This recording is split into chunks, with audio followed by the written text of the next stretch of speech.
I was born in a place called Cape Town, South Africa.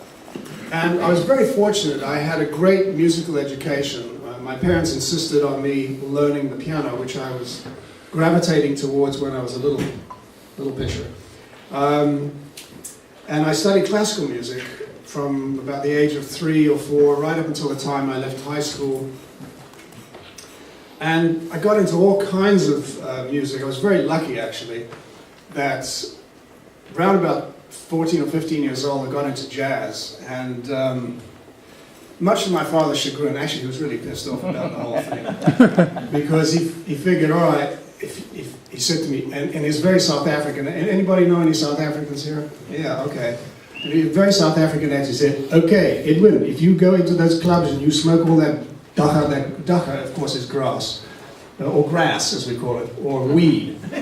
So you are never going to be successful, so don't ever do that. And he was really pissed. But I actually didn't get into the jazz clubs because I was too young. So around about 1960, I left South Africa, I went to London, emigrated.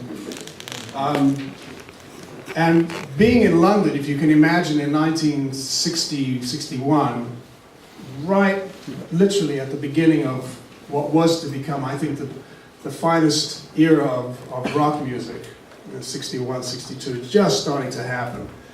I figured out that, well, I wanted to become a recording engineer, combine music and my love of electronics. And pretty soon I was learning from the bottom up. I was what you call a T-boy. Anybody know what a T-boy is? Gopher, right?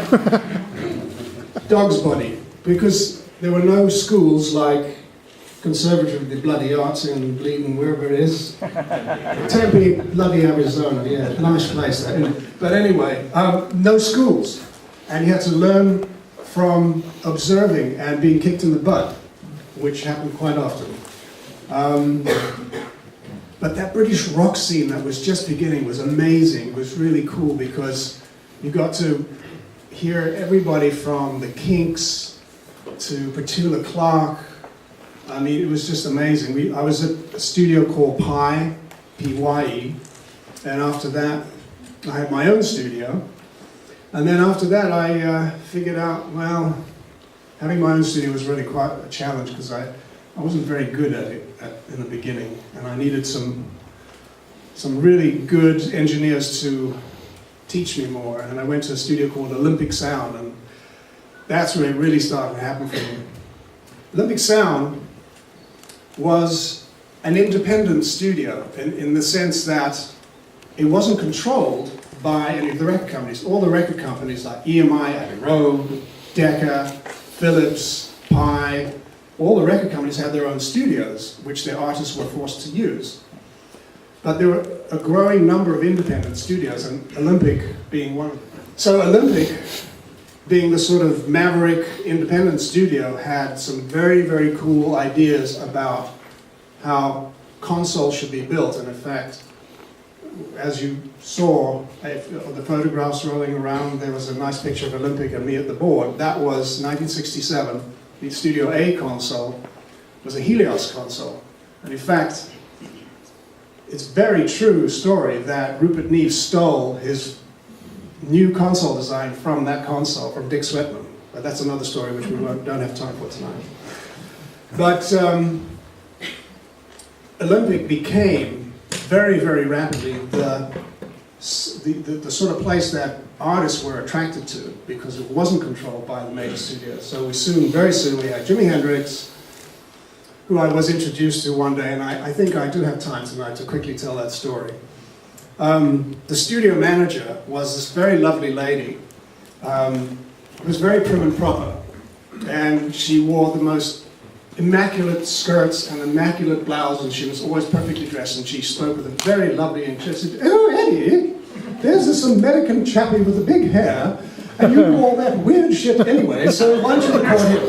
That's how I got to record Jimi Hendrix. So we're doing the Stones and Hendrix and Traffic and Joe Cocker and the Beatles. We were very lucky. Actually, how we got to record the Beatles was kind of weird because they couldn't get into EMI. They couldn't get into their own studio. And so there we are. We get the phone call. Okay, you're recording the Beatles. My heart stopped, I tell you, because that was like royalty, you know. It didn't matter that we've been recording Stones and Hendrix. I mean, Hendrix sold the God who I think is the greatest guitar player ever lived. But the Beatles, that was something very, very different. I think we're going to save that story only because it's going to be in the movie which we're supposedly making about all of this. This was a heady time, pun definitely intended.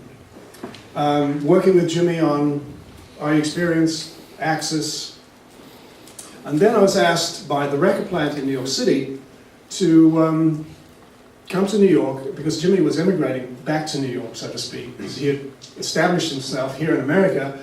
He burned the guitar at Monterey, and bada bing, here he was, Mr. Big Star now, which was great. And so I was asked to come over and continue working with Jimmy, and we had started in January and February of '68. We had actually started work on Electric Ladyland in London. In fact, I think all along the Watchtower and Crosstown Traffic, if I'm not mistaken, was recorded. We actually did the basic tracks in London, and then the tapes were sent over.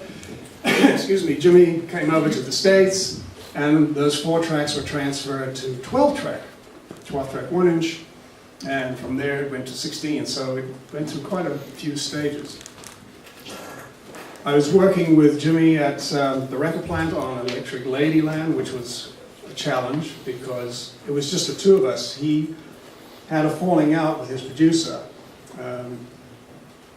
Chaz Chandler, who used to be the bass player in the Animals. God, who paid you guys? You've got a lot of knowledge over there. He had a falling out because Jimmy, of course, would bring in an entourage almost as big as this. Well, not quite, but he would go to the Scene Club, which, anybody know New York City? Okay, 8th Avenue, going uptown, 44th Street is here, and then 2 blocks away, 46th Street. 46th and 8th is where the Scene Club was, which is where Jimmy used to go and jam. Of course, he'd have the studio booked for 7 o'clock at night. He wouldn't show up till at least midnight. That's very typical, but that's okay. But he was at the Scene Club checking out all of the musicians who were in town. And this was at the time when there was another wave of what I call the second wave of British musicians, the second British invasion. Traffic, Emerson, like all these bands were coming and hanging out there. And of course, it was cool for him because he would go in and jam and say, let me think, maybe this guy, and maybe that guy. By the midnight hour, he had figured out who was going to play with him that night, and he would drag him down. If you can imagine this, just imagine Jimi Hendrix in all his finery with a hat, a feather, carrying the Strat, right?